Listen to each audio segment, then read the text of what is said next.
Hari ini kami sembah Tuhanmu, besok kamu lagi sembah Tuhan kami. Aman toh? Bukan Nabi yang jawab Pak Gu, Allah yang langsung jawab. Yaitu surah Al-Kafirun yang sering kita dengar. Lakum dinukum waliyadin. Bagimu agamamu, bagiku agamaku. Silahkan lakukan apa yang kamu yakini, kami juga lakukan apa yang kami yakini. Itulah toleransi. Memberikan, mau kau sholat, mau kau akui Tuhanmu 9, Tuhanmu 10, Tuhanmu 1, terserah, saya tidak urusi. Maka kode etik dalam Quran itu dikatakan, jangan kau menghina Tuhan-Tuhan mereka. Itulah toleransi. Bagi saya bukanlah Ustadz mengucapkan Om Swastiastu apa, nanti salah.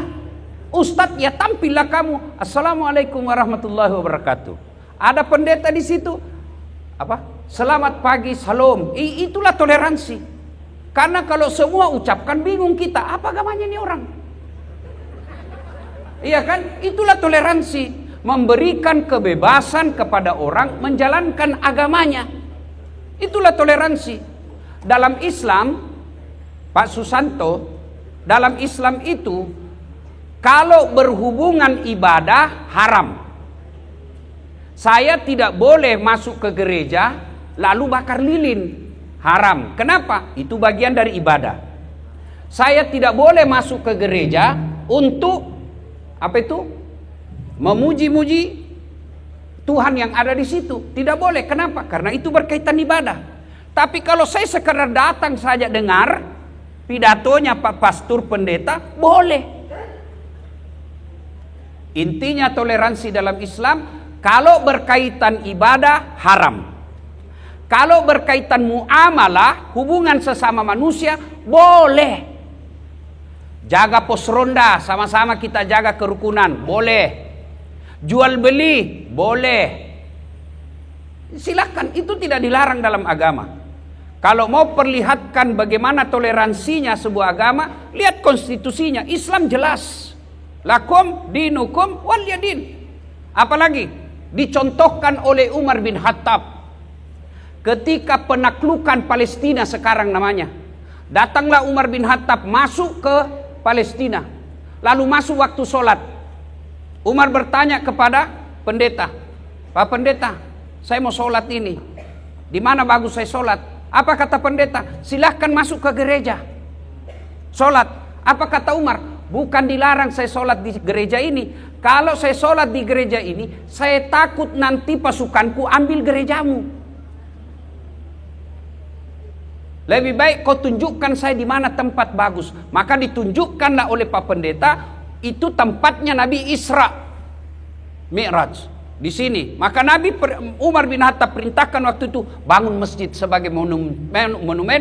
Di sini Nabi Isra Mi'raj. Mau lagi lihat bagaimana Islam memperlakukan kaum minoritas. Waktu itu Umar bin Khattab sebagai pemimpin, presiden, Amirul Mukminin namanya sekarang. Ada di depan istananya Amr bin As. Amr bin As ini gubernur. Di depan istananya ada rumah gubuk, mengganggu pemandangannya rumah gubernur. Ini tidak enak ini. Masa rumah gubernur ada gubuk di depannya? Panggil Pimpro. Kalau sekarang, hati-hati Pak Gubernur. Banyak Pimpro itu salah main selisih banyak-banyak. Dan banyak penjilat di depan Pak. Siapa. Oh, hati-hati Pak. Ini biasa ini yang mendorong gubernur masuk penjara Pak. Dipanggil lain kali kita bahas itu. Datanglah itu. Bagaimana caranya supaya digusur itu rumah? Kita bikin masjid lah. Alasan bikin masjid. Panggil si Yahudi, kaum minoritas. Yahudi, ya. Pak Gubernur punya program mau membangun masjid di depan sini. Jual rumahmu. Enggak. Kami ganti untung, bukan ganti rugi. Ganti untung. Misalnya kalau harga rumahmu 10 dirham, kami beli 100 dirham. Nggak mau saya, ini rumahku saya suka. Dalam hatinya kok Pimpro nih banyak juga bicaranya ini. Sudah, mau atau tidak gusur? Gusur rumahnya Pak. Sedih nih orang Yahudi. Maka dia jalan kaki dari Mesir ke Madinah. Ketemu Umar bin Khattab. Waktu itu Umar bin Khattab, jangan bayangkan seperti presiden sekarang ada istananya. Umar bin Khattab lagi tidur di bawah pohon kurma. Tidur seperti ini. Saya bertanya, "Tuan, kau tahu Umar bin Khattab?" Kenapa? Di mana rumahnya, istananya? Istananya ada rumah yatim piatu. Pengawalnya, fakir miskin dan janda-janda tua. Mana Umar? Ya saya. Oh, Anda Umar. Kenapa kamu? Mau melapor ini. Apa lapor? Itu Gubernur Amr bin As, dia gusur rumah saya. Kenapa bisa? Katanya mau bangun istana. Saya sudah ditawari ganti untung tapi saya tidak mau. Dia seenak-enaknya saja. Oh begitu? Ya. Kalau begitu kau ambil itu tulang di tempat sampah. Pak Gubernur, Pak Presiden, saya bukan mau cari tulang. Anda usah banyak bicara, ambil aja itu. Ambil itu tulang. Lalu Umar bin Khattab keluarkan pedangnya. Dia gores. Dia gores itu tulang dengan pedangnya, dibungkus. Bawa kamu salam saya sama Amr bin As, sampaikan ada salam dari Umar bin Khattab. Bingung ini. Pak, saya jauh-jauh ini jalan kaki bukan mau bawa tulang. Sudah, kau bawa saja itu, sampaikan salamku sama dia. Pulanglah dia sampai di Gubernur Amr bin As. Pak Gubernur, ya, ini saya melapor dari Umar bin Khattab. Ini ada titipannya. Dibuka bungkusan itu tulang. Begitu dilihat Amr bin As, dia pegang itu tulang, gemetar dia Pak. Jatuh, terkumpul,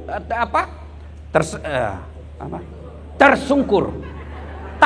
Saya pura-pura, saya tes Bapak ngantuk atau tidak. Ya, masa tersungkur saya tidak tahu, dokter ini. Dia tambah bingung ini Yahudi Pak, tambah bingung. Apa maksudnya nih? Saya jelaskan kau. Ini teguran keras dari Umar bin Khattab, Bapak Presiden. Apa maksudnya? Itu tulang, apa pesannya? Sekarang kamu jadi gubernur, tapi suatu saat pasti kau jadi tulang. Maka sekarang kau jadi gubernur, berlaku luruslah seperti garis yang ada di tulang itu. Kalau kau tidak mau berlaku lurus, saya pedangku akan luruskan kamu. Begitu? Iya. Panggil kembali kontraktor. Kontraktor, bangun kembali. Lalu dia bilang, begitulah keadilan dalam Islam? Iya, saya hilaf. Dia bilang, ambil sudah ini, saya bangun kembali. Itulah keadilan dalam Islam. Bapak pernah dengar ceritanya kontraktor di gubernur, Pak Gubernur? Kontraktor di akhirat. Belum pernah dengar cerita kontraktor di akhirat. Jadi kan ini kontraktor Pak. Aku SMS antara penghuni surga dan penghuni neraka. Kata penghuni surga, bagaimana kabarmu di situ Mas Bro? Dia bilang, nggak ada enaknya di sini, di blender terus kita. Nggak ada jam istirahat. Bukannya banyak artis di situ. Dia bilang sudah hancur mukanya di sini. Bagaimana kabarmu di surga? Oh, mantap bro, enak di sini. Bolehkah kami jalan-jalan ke situ? Kata penghuni neraka. Boleh aja sih, tapi bagaimana caranya? Penghuni neraka kan cerdas-cerdas Pak. Gampang. Maksudmu? Begini, kami bikin jembatan dari neraka, kamu juga bikin jembatan dari surga. Kita ketemu di tengah. Setuju? Setuju. Lelang proyek. Keluar pemenang tender. Waktu pekerjaan 3 hari Pak Gub. Hari pertama jembatan dari neraka sudah selesai 50%. Hari kedua tuntas 70%. Hari ketiga selesai efisien dan efektif. Sampailah dia di tengah di neraka, dari jembatan neraka. Dia intip dari surga, dari neraka di surga. Kenapa belum selesai? Malah ndak goyang-goyang itu proyeknya. Teriaklah nih dari neraka, Mas Bro, kenapa kau belum mulai proyekmu? Kami dari neraka sudah selesai seperti perjanjian sampai di tengah. Apa kata dari surga? Bagaimana mau dimulai? Kontraktor, pengawas, panitia, pemborong ada semua di situ.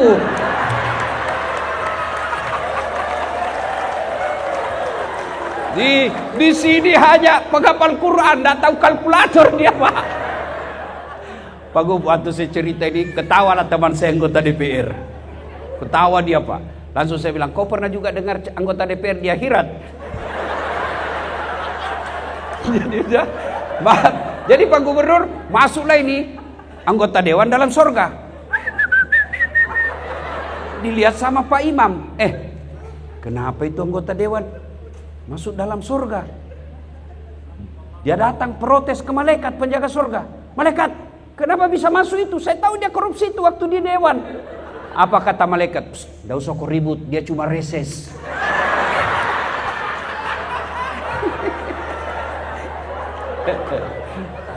Bapak Ibu saudara-saudara sekalian teristimewa, Bapak Gubernur Papua Barat, Bapak Dr. Andes Domingus beserta seluruh jajaran dan semua yang saya hormati yang di depan semua ini. Kalau saya sebut tidak ceramah tapi namanya ngabsen. Bapak Ibu saudara-saudara sekalian, tema kita simple, merajut harmoni. Mau lihat harmoni? Contoh konkret sepak bola. Ingat lagi musim sepak bola ya? Cuma sayang kalah PSM. Ya. Bapak Ibu saudara-saudara sekalian, mau lihat harmoni? Itulah sepak bola. Harmoni itu tidak mungkin terwujud tanpa orang lain. Mau lagi lihat contoh harmoni malam ini? Coba lihat, sehebat apapun saya ceramah, mesti ada yang nonton. Bayangkan kalau saya ceramah di sini 2 jam berapi-api sendiri,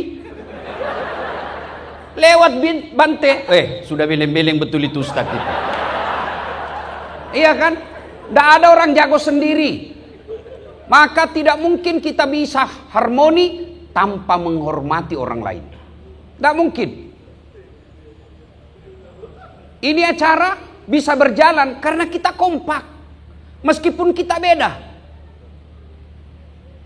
Ada pendeta, ada biku, suhu.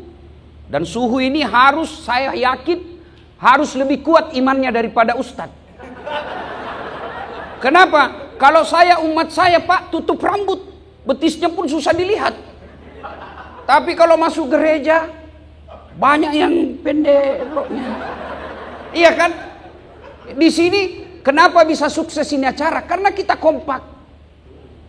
Sehebat-hebat apapun panitia, kalau tidak didukung sama pemerintah, tidak jalan Pak.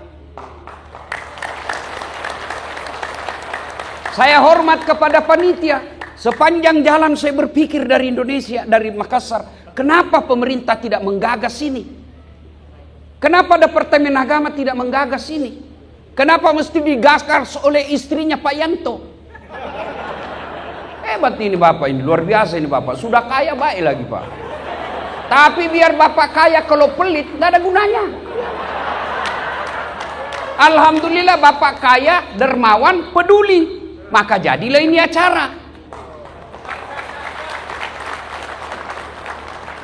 Dan acara ini tidak bakal terjadi kalau tidak ada panitia. Biar ada uang, tidak ada panitia, tidak mungkin Pak Yanto pergi urus das atletik. Mesti ada panitia. Biar ada panitia, ada pengusaha, ada keamanan, tidak ada yang datang. Ini contoh harmoni. Maka salah seorang kalau tidak mendukung setiap kegiatan yang bernama toleransi. Ini namanya kopi toleransi. Kopi toleransi. Andai kopi benaran ini rasanya tidak nikmat. Kenapa? Tidak ada Departemen Agama hadir malam ini. Ada? Mana dia? Ada. Oh, berarti mana.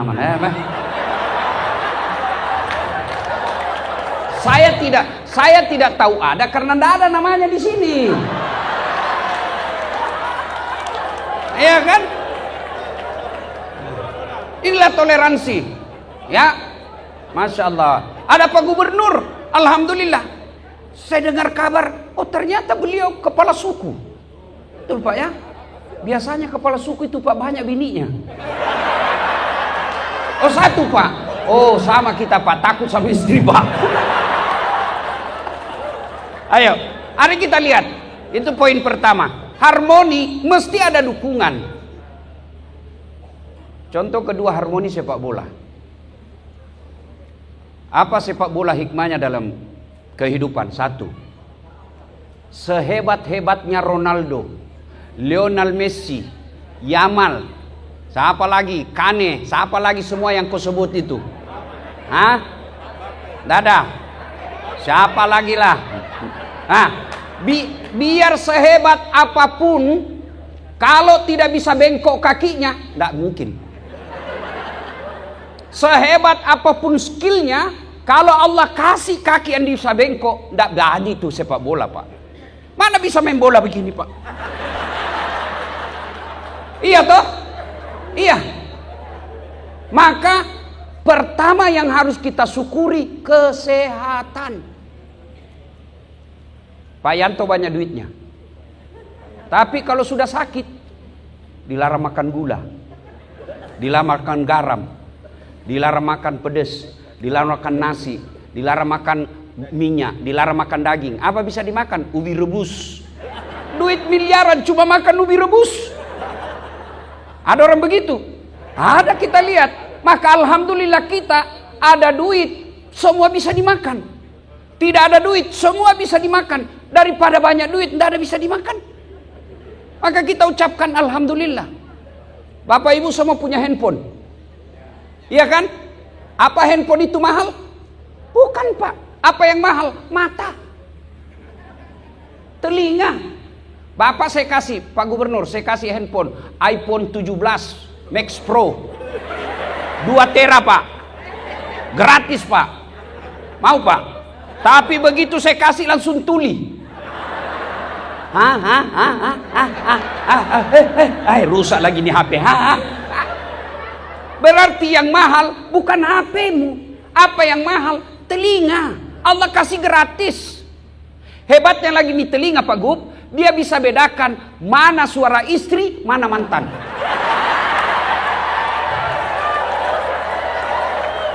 Iya toh? Bayangkan kalau tidak bisa dibedakan, dikira istri ternyata mantan, Pak.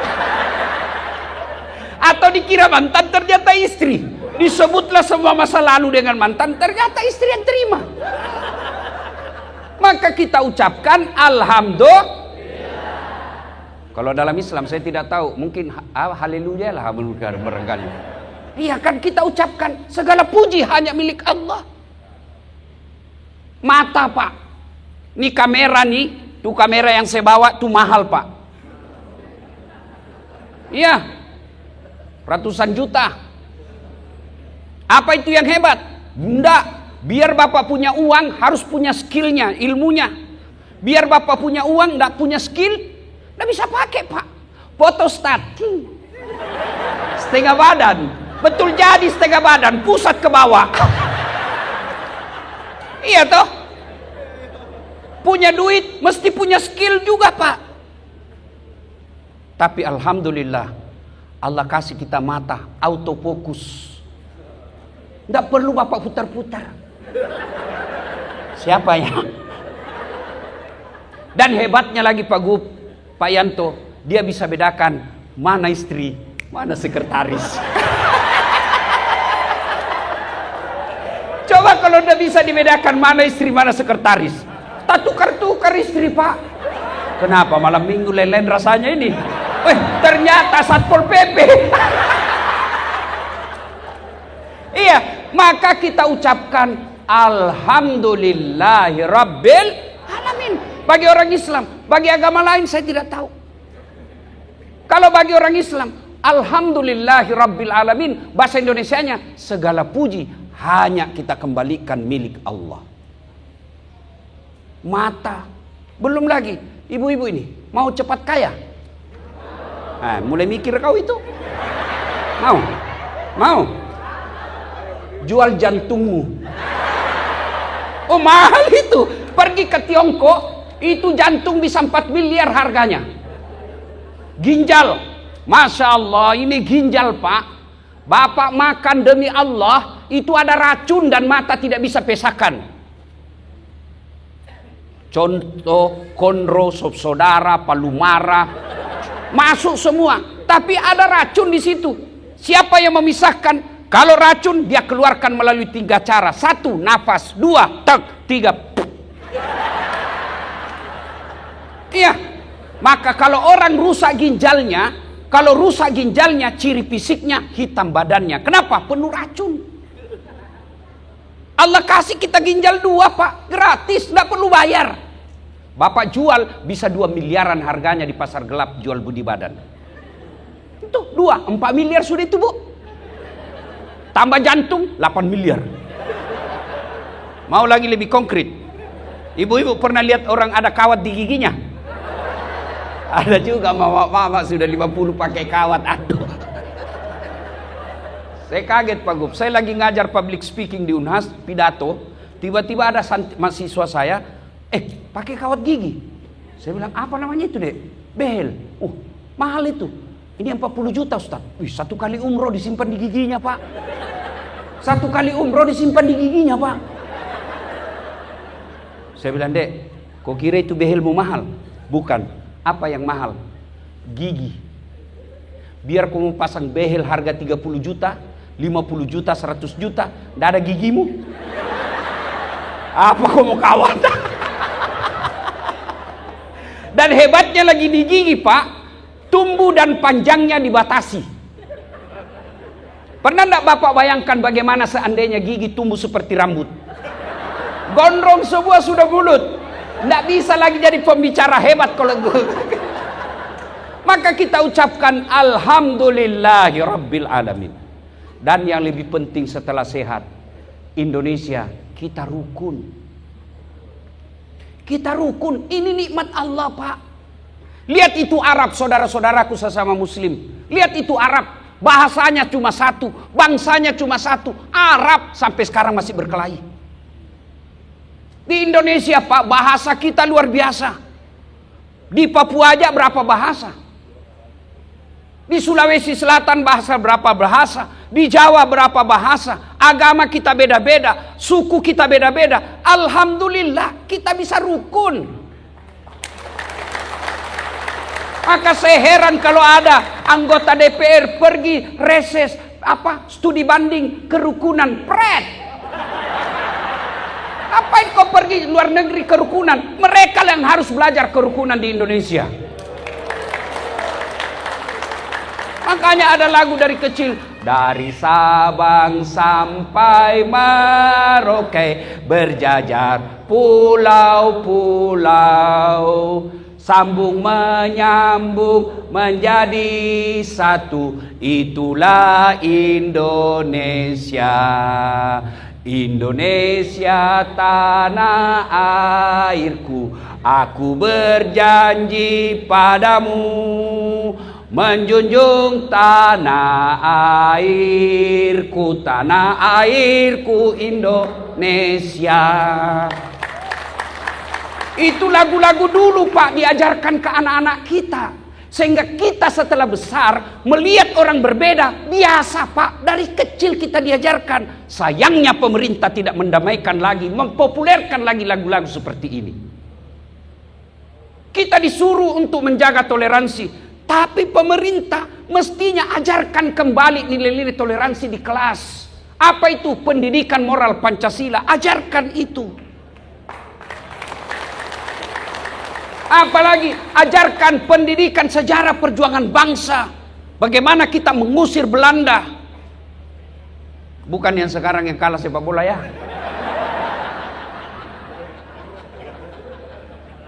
Anak-anak kita dulu Pak kan aja lagu-lagu kebangsaan. Garuda Pancasila, akulah pendukungmu. Kalau sekarang hilang lagu-lagu anak-anak kita apa Pak? Masih kecil. Aduh, tak boleh balik, tak boleh balik. Apa lagu? Apa itu tak boleh balik, tak boleh balik? Cikampek, Tasikmalaya, aku capek gara-gara dia pret. Apa itu gunanya itu? Nyanyi pula ibu-ibunya, putar ke kiri, nona, putar lagi ke kanan. Apa sama kau apa itu kiri kanan, kiri kanan? Apa ibu ketawa karena ibu suka lakukan juga itu? Ya, maka Bapak Ibu saudara-saudara sekalian, kita bersyukur kepada Allah karena kita sehat dan aman. Maka setiap kita wajib memelihara keamanan ini. Mari kita lihat lagi dunia sepak bola. Sehebat-hebatnya Lionel Messi, kalau tidak didukung oleh 10 temannya, tidak jago Pak. Sehebat-hebatnya Lionel Messi, meskipun lawan PSM 11 orang remuk Pak, hancur itu Lionel Messi Pak. Artinya apa? Orang Pak, kalau dia lemah, tidak jago sekalipun, kalau dia kompak pasti kuat. PSM tidak pernah masuk Piala Dunia Pak, tapi coba suruh lawan Lionel Messi sendiri, remuk Pak dia Pak. Tak mungkin dia kejar sana lagi, sesak napas Pak. Iya toh. Maka kita mesti kompak. Untuk apa? Kuat. Mau lagi lihat hebatnya itu persatuan? Coba lihat itu. Ini jari-jari. Kalau dia sendiri Pak, apa yang dia bisa lakukan? Paling jari kelingking. Apa? Seksi kebersihan. Tapi kalau dia kompak 5, jaga. Kau ganggu istriku, saya tinju kepalamu. Maka kompak Pak. Kekuatan kita di Indonesia persatuan. Itulah sebabnya pendiri Republik Indonesia ini menulis dalam konstitusi kita, disebut pembukaan Undang-Undang Dasar. Di alinea terakhir ada 5 panca, namanya Pancasila. 5 di antara Pancasila itu, yang ketiga persatuan Indonesia. Saudaraku kaum muslimin, kalau ada yang mengatakan ini Islam Indonesia ini negara togut, sini saya ajarkan kau bagaimana Islam di Indonesia. Kita bersyukur di Indonesia. Coba lihat saudara-saudaraku kaum muslim, tidak adalah kenyamanan nikmat beragama seperti di Indonesia. Kau di Malaysia, di situ ditulis Malaysia adalah kerajaan Islam. Asasnya apa? Berdasarkan mazhabnya Syafi'i. Kau mau ceramah, belum tentu kau bisa ceramah kalau tidak ada izin dari negara. Namanya permit. Di Indonesia, baru artis 30 tahun maksiat, tiba-tiba hijrah pelihara jenggot, jingkrang. Baru 2 tahun belajar agama, dia kafir-kafirkan kita karena beda mazhab. Kayak dia panitia hari kiamat. Nyata. Indonesia alhamdulillah. Indonesia itu sila ketiga, itu implementasi dari ayat wa'tasimu bihablillahi jami'a wa la tafarraqu. Berpegang teguhlah engkau kepada tali persaudaraan agama Allah dan janganlah engkau bercerai-berai. Dalam Islam juga Nabi katakan, umatku itu seperti badan ini. Coba lihat badan ini Pak, kompak. Satu sakit yang lain ikut merasakan. Anak muda malam-malam jalan, malam minggu pergi menyatakan cinta. Tahan tuh kakinya, tuk, kaki tahan tuh, seluruh tubuh berpartisipasi. Apa yang pertama bereaksi? Mulut. Aduh. Aduh. Bereaksi berikutnya mata, dia cari mana yang sakit. Reaksi yang berikutnya mulut meniup. Reaksi berikutnya tangan mengusap. Padahal kaki yang bermasalah. Tidak ada orang tahan tuh kakinya, tuk, rasa kau, pergi kau jalan. Begitu mestinya kita di tanah Papua.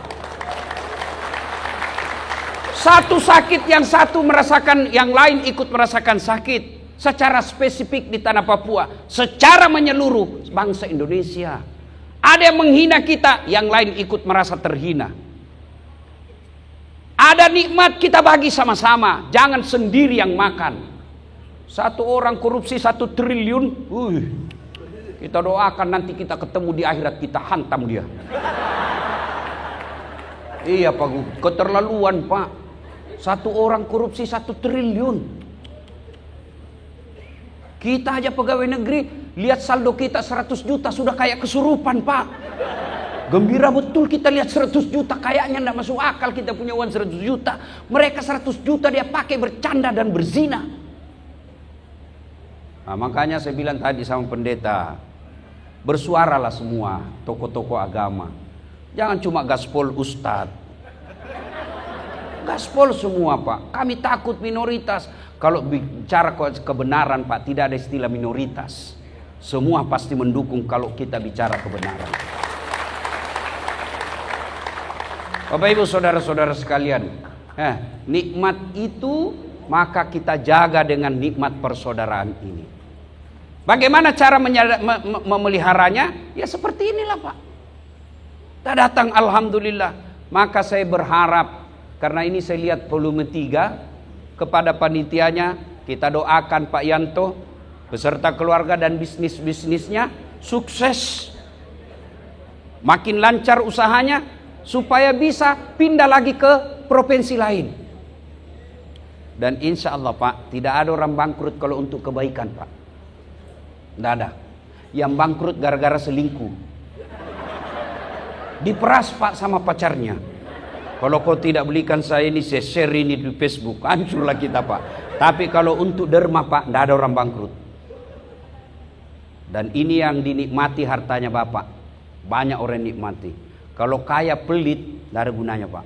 Jangankan mati, hidup aja orang masih doakan kita Pak, kalau kita pelit. Kalau orang dermawan Pak, sudah mati pun orang masih ingat. Doakan dulu ini, baik dulu waktu hidup di dunia, selalu sponsor acara, doakan. Padahal sudah 10 tahun meninggal orang masih ingat. Tapi kalau pelit Pak, masih hidup didoakan sial. Lewat mobilnya, mudah-mudahan tabrakan, pelit betul. Alhamdulillah Bapak Ibu saudara-saudara sekalian. Ayo kemudian kita belajar lagi nilai harmonisasi dari sepak bola. Tadi sudah sehat. Yang berikutnya apa? Dalam dunia sepak bola ada aturan Pak. Ada aturan. Ada aturan yang sangat ketat. Handsball, offside, free kick, tendangan bebas, kemudian penalti. Dalam Islam ini namanya syariah. Dalam bernegara namanya hukum. Negara bisa hancur Pak kalau hukum dipermainkan. Maka kita ingatkan para aparat hukum, kamu boleh mempermainkan hukum di dunia, tapi kau tidak mungkin bisa lolos di akhirat kelak. Sayangnya banyak penegak hukum tidak percaya akhirat.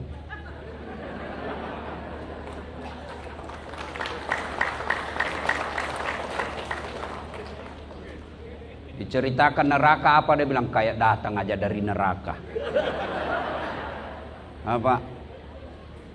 Maka negara kita 5 sila ini, sila pertamanya ketuhanan yang Maha Esa. Harus percaya sama Tuhan Pak.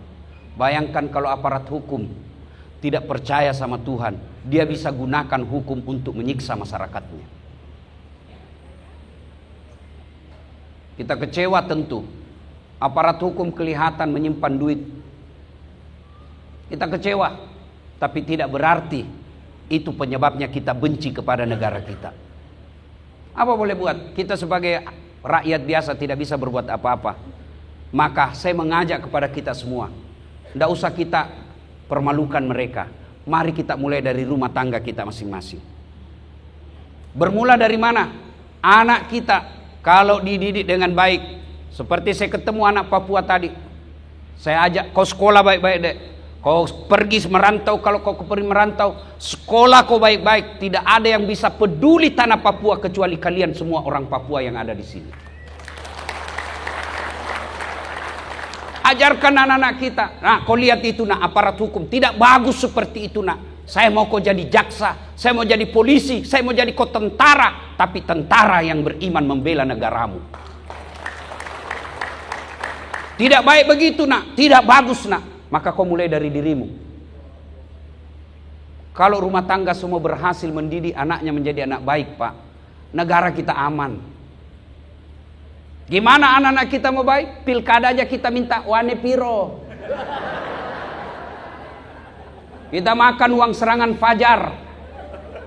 Sebelum kampanye, sebelum pilkada, pilpres, saya kemana-mana tabligh akbar. Jangan terima uang sogok. Kau tidak akan kaya dengan 300.000 dan kau tidak akan miskin dengan menolak 300.000. Tapi 300.000 itu kalau kau terima menentukan masa depan bangsamu. Dan kau lihat hasilnya anggota DPR yang menyogok, lihat hasilnya. Orang lagi susah cari lapangan kerja dia joget-joget. Tan tan tan tan tan tan. Sudah dihancurkan rumahnya. Semua aparat negara, petinggi-petinggi negara taubat lagi. Sudah itu kesurupan lagi.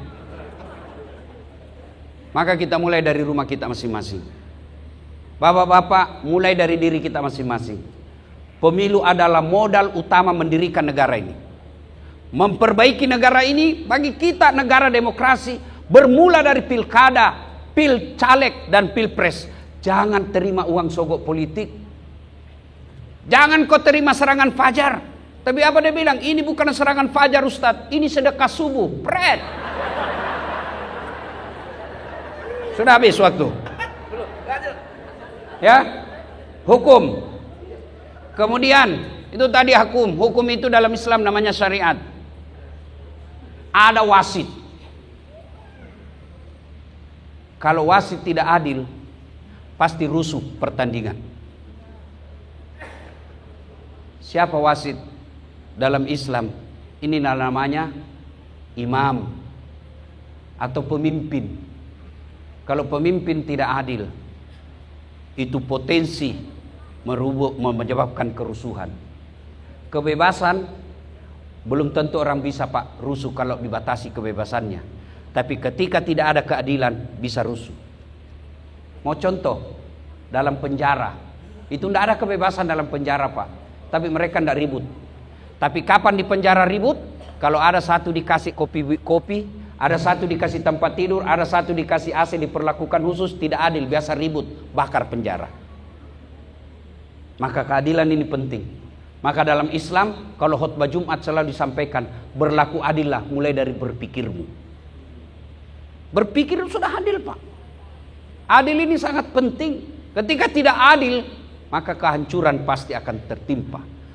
Sayangnya, sila keadilan sosial bagi seluruh rakyat Indonesia baru sekedar konstitusi tertulis, belum implementasi.